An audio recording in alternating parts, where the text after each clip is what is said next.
Alright, hello and welcome to my very first YouTube video. So just a little disclaimer, I am quite new at this, so I know there's a big learning curve involved with YouTube, but in this video I want to talk about 5 healthy habits that I have personally used that help make fitness a lifestyle.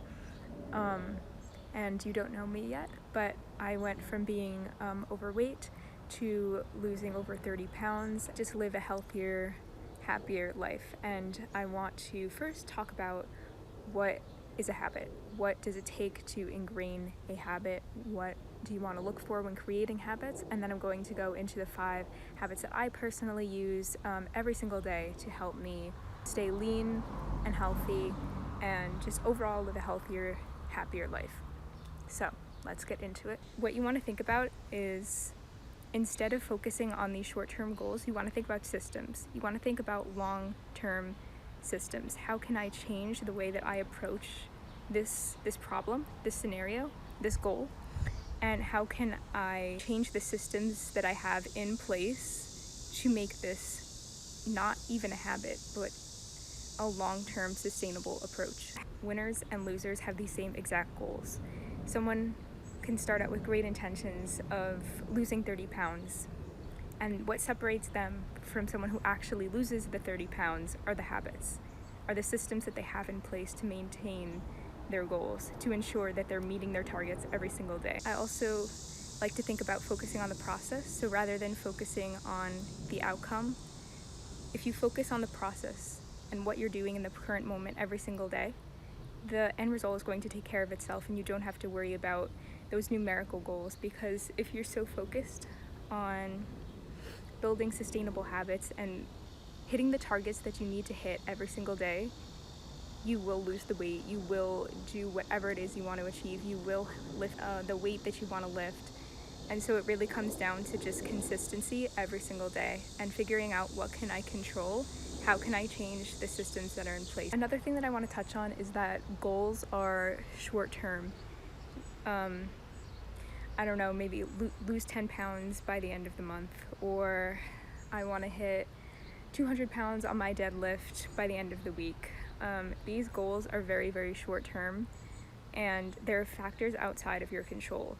At the end of the day, you can do everything you possibly can to lose those 10 pounds or hit that 200-pound deadlift, but the end result is out of your control. You can fluctuate in weight all the time, and there are so many things that are outside of your control in terms of numerical goals, which is why I personally don't really like to set numerical goals as much. I like to focus very much on what I can control. So, for instance, this month, maybe you want to add a vegetable to every single meal. That's something that is in your control, and it's something that you can achieve. Notice how I said add. I didn't say take away.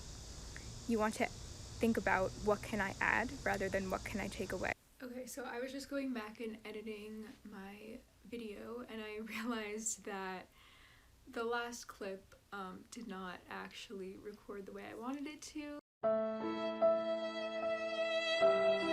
It kept skipping, so I'm going to try again, and hopefully it does not happen again. So I just wanted to add to this section and just say that look around your environment. See, what can I change about my environment to make this habit easier to stick to or to build? So, I don't know, maybe you look around your kitchen and you see, okay, what are some things that I can get rid of in order to make my habit of sticking to one snack per day more manageable? Our actions are driven by our environment, so changing our environment is a major factor into building new habits and to sustaining habits. I also just want to touch on that if you do fail, or not fail, if you do go off track of your habit or go off track of your plan, that it's okay. Like, don't be hard on yourself, because this is going to kind of spiral out of control and make you want to not stick to a habit as much if you are hard on yourself. So definitely be easy on yourself, because every small change is positive, and it's not easy. Changing your habits it could be painful, like literally painful for your brain to change the way in which you approach your daily life, because these things that were so habitual, now all of a sudden you have to think about doing them and put more attention into changing your decisions. And so don't be hard on yourself for this process. It's supposed to be slow. Baby steps is the best way to approach changing habits. Instead of thinking, I'm going to start a habit of going to the gym, think about the baby steps that it's going to take to achieve that habit. So whether it's, I'm going to buy gym sneakers, maybe that's the first step.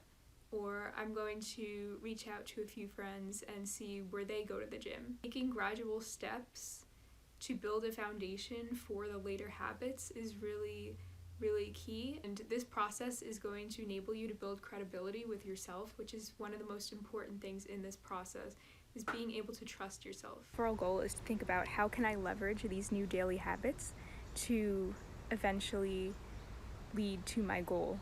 And you don't want to think about getting to a goal as fast as you possibly can. I mean, you want to get there as fast as you possibly can and be productive, but at the same time you don't want to get there so fast that it's not a lifestyle. So the goal of creating habits is to build a lifestyle. That's the main thing that I want you to take away from this video, and that habits are compounding. Habits are not supposed to be a major change. They're not supposed to be every day I eat a donut, but now I'm only eating chicken, broccoli, and rice, because that is not sustainable and it is not going to make you happy. Habits should be adding value to your life and not taking away something. They should not be punishing you, because a habit that punishes you is not going to be sustainable. So with that being said, I'm going to give you 5 tips that have personally helped me in my fitness journey. These are just suggestions. They are not saying that you have to do them to lose weight by any means. Everyone's lifestyle is different, but these are just 5 things that I found have helped me. So let's get into it. Number 1 that I want to talk about is to immerse yourself in the fitness culture. And I don't mean scrolling through on Instagram and looking through pictures of people in in their bikinis, displaying their six-pack by sucking in their stomach. Trying to learn quality information. People who get their knowledge from scientific sources, or who have anecdotal evidence, but credible anecdotal evidence. Now, I have watched some bad YouTube videos, I've watched some good YouTube videos, but at the end of the day, the main thing is that you are finding people who you connect with their story, you connect with their background.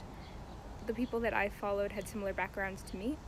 For example, Natasha Ocean, and Naturally Stephanie, if you guys, Will Tennyson, he's another big one. So if you guys know of them, they came from very restrictive backgrounds and slowly made fitness a lifestyle, and those are the people that I followed. Whitney Simmons. And so all these people are credible sources to learn from. What I would recommend to make this a habit is what I call productive downtime. Every time I am brushing my teeth, I'm playing a game, I'm procrastinating, get through as many videos as I can to learn the most that I can. So I will usually increase the speed to about 1.5 to 2 times speed. So this will generally help me consume more content, and it also just helps me learn from what other people are doing so that I don't make the same mistakes in my own fitness journey. Additionally, surrounding yourself by people who are living the same lifestyle that you aspire to is super motivating. There is nothing more motivating than surrounding yourself with people who have the same goals as you. And whether you can actually surround yourself with people who have those same goals, for me, I know that my friends didn't have the same goals as me, my parents did not have the same goals as me. If you can surround yourself with people who have the same interests as you, you're going to see a lot better results, because you're going to be motivated and you're not going to get discouraged so easily, because you see that other people are going through the same struggles as you and being able to overcome them, and that in itself is really motivating. When I'm in the middle of a really hard set, I think back to the people that I watch on YouTube, how hard they try, and it motivates me to try even harder than what I'm doing, because there's always another level where you're not operating, and seeing other people operate at that level is so amazing and it's so inspiring. and I recommend that you subscribe to at least 5 other fitness channels and watch them in your downtime when you're procrastinating. If you don't want to do work or whatever it is, at least you can make your procrastination productive. Additionally, if you want, what I started doing is keeping a notebook of videos that I found particularly helpful or important, and I will write down, like, I can show you guys in another video if you'd like, but I write down the most important points from the videos, and I keep them all in my little blue notebook, so sometimes I'll revisit it just to remind myself, but a lot of times I just write it so that it kind of gets ingrained in my head more.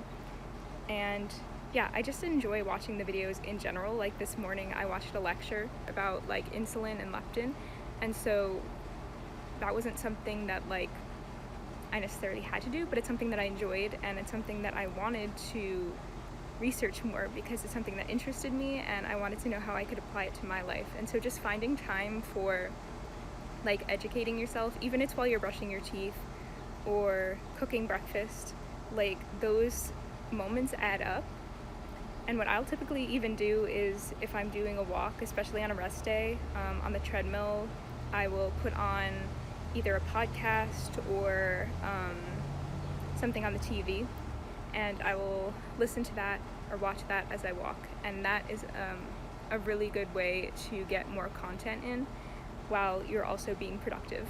If you're interested in more of like the science-y kind of stuff rather than lifestyle, like I said, Natasha Ocean, Naturally Stephanie, like those kinds of people, I would recommend Jeff Nippard. He's really good for like science-based stuff, and Renaissance Periodization is also really good.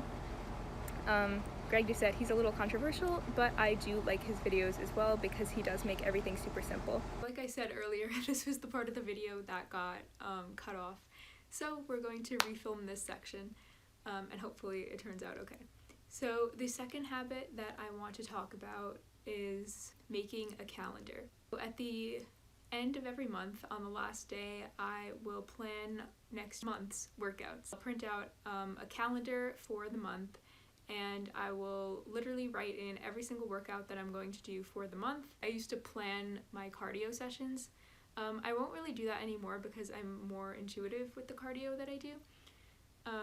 But I used to, like, especially if I was on a cut, I would plan out the cardio sessions that I would do in my calendar. But I really used the calendar for weightlifting sessions because those are the most important for me. So I'll just go through the calendar and write for each day what workout I'm going to be doing, or if it's a rest day, I'll write in that it's rest day. And this just allows me to hold myself accountable. This really allows me to know, okay, today I'm going to the gym, I'm doing a leg workout, and let's get after it. So it just allows me to know exactly what I'm doing for the day, rather than leaving it up to my brain to decide if I want to do a workout or not, because it's going to eliminate the emotional aspect of things. And this is really important when creating habits, is you want to make sure that the emotional side of things is not as much of a factor as the more practical side of things. So you want to look at things very, like, I try to look at things as if it's already a habit, as if I'm already a pro at this.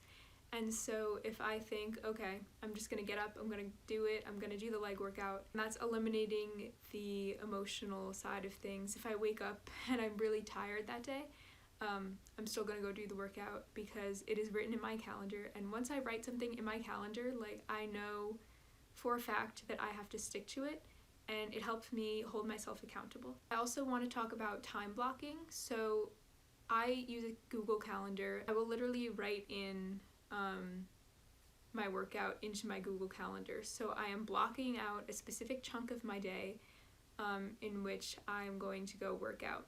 There's no excuse that I don't have time to work out. It's just another way to hold yourself accountable. I like to just make this a reoccurring event in my calendar. So rather than having to do this every single day, it will just be a reoccurring event. Also, I like to plan each workout the night before. And so this allows me to just wake up and go to the gym because I already have a plan. I already know the weights that I'm going to be using. All of these actions reduce the friction of making decisions in that moment, and it just allows you to strictly execute on what you've already planned. Third habit that I want to talk about is filling your cart with the whole unprocessed foods first. They always tell you, in health class to shop around the outside of the store.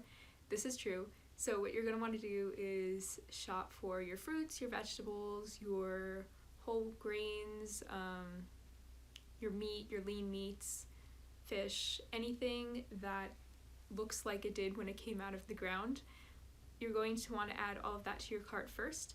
And so then once you go into the inner aisles and buy maybe a few snacks for the week, you already see that your cart is pretty full and that you have enough food to sustain you for the week.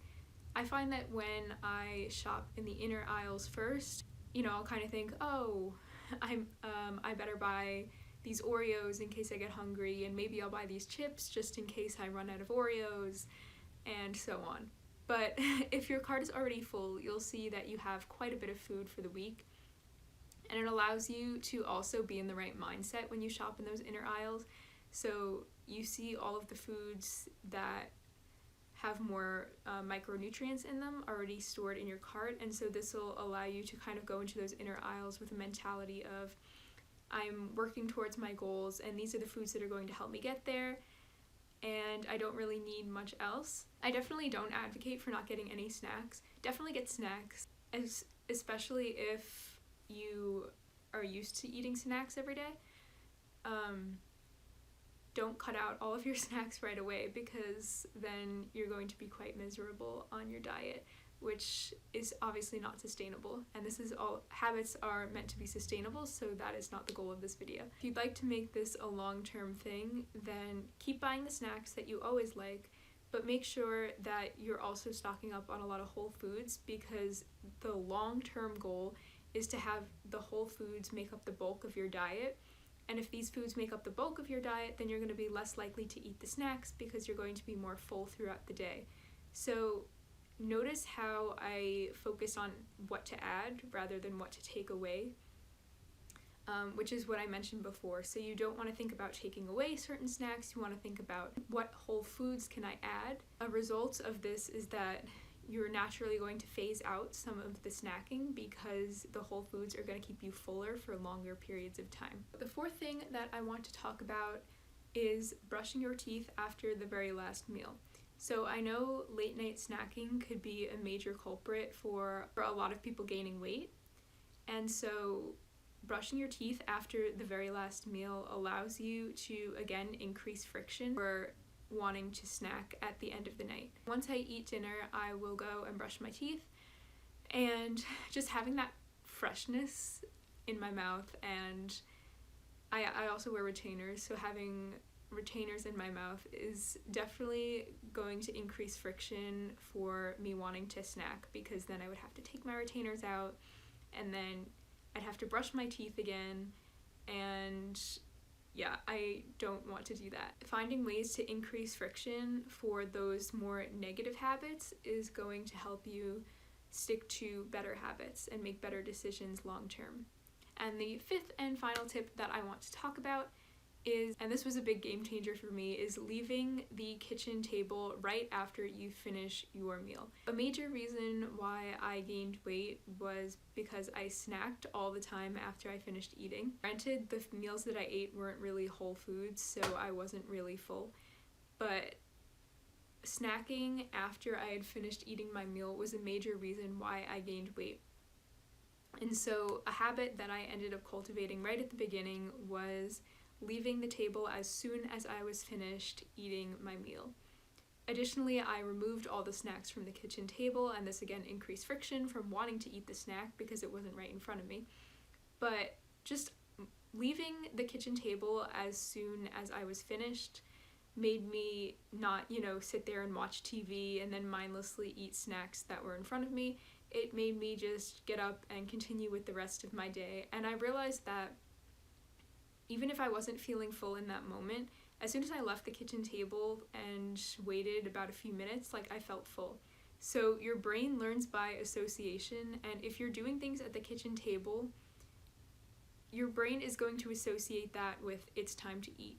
So if you are binge watching Netflix at the kitchen table, guaranteed you're going to want to snack the entire time, because the kitchen table is a place where your brain knows it is time to eat. I'm going to increase those feelings of hunger. This is just going to make you want to snack while you do whatever it is that you're doing. So I used to do my homework at the kitchen table as soon as I came home from school, and as soon as I sat down at the kitchen table, I would have a snack with my homework, and this was just totally unnecessary. I did not really need a snack as I worked on my homework, but because I was sitting at the kitchen table, my brain knew, okay, this is where we eat, and it was just natural for me to have snacks as I worked. Like I said, I used to snack after all of my meals, and this was because I left the TV on. Because I had the TV on as I was eating, I wanted to continue watching TV even when the meal was finished, and so I would just sit there and kind of snack.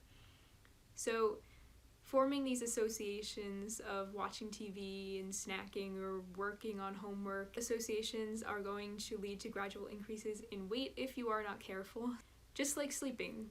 Your bed is for sleeping, and if you do work in your bed, then it's going to be harder to fall asleep at night, because your brain doesn't associate the bed with sleeping only, it also associates it with work.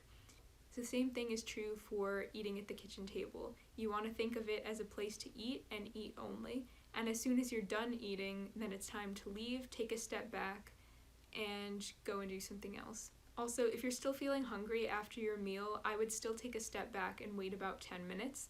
And if you're still feeling hungry at that point, you could go back and eat a snack or drink some more water.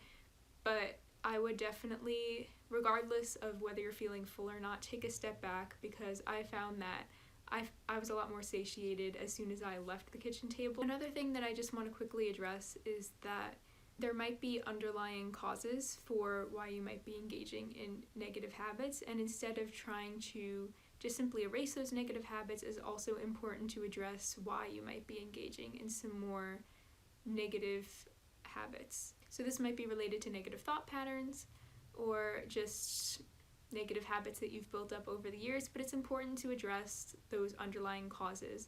So for example, if you're not eating breakfast, it might be because you don't have enough time in the morning, and maybe that's because you hit the snooze button a few times. And so it's important to address why you're not maybe eating breakfast in the first place, which is the fact that you snoozed the alarm for 3 times. So taking a step back and being aware of why you're engaging in certain behaviors is really important when cultivating new habits, because you want to think about what is it that's causing me to engage in this negative behavior, and how can I change that? And this is going to make it a lot easier to cultivate new habits and to stick to them.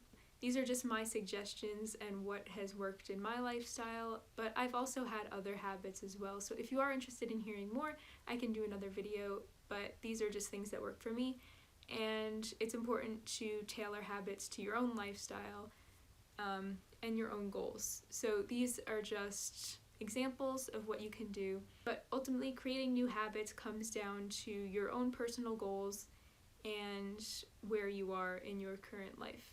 Just be sure that whatever habit you do decide to engage in, that it's positive for you and that it's leading you towards your goal.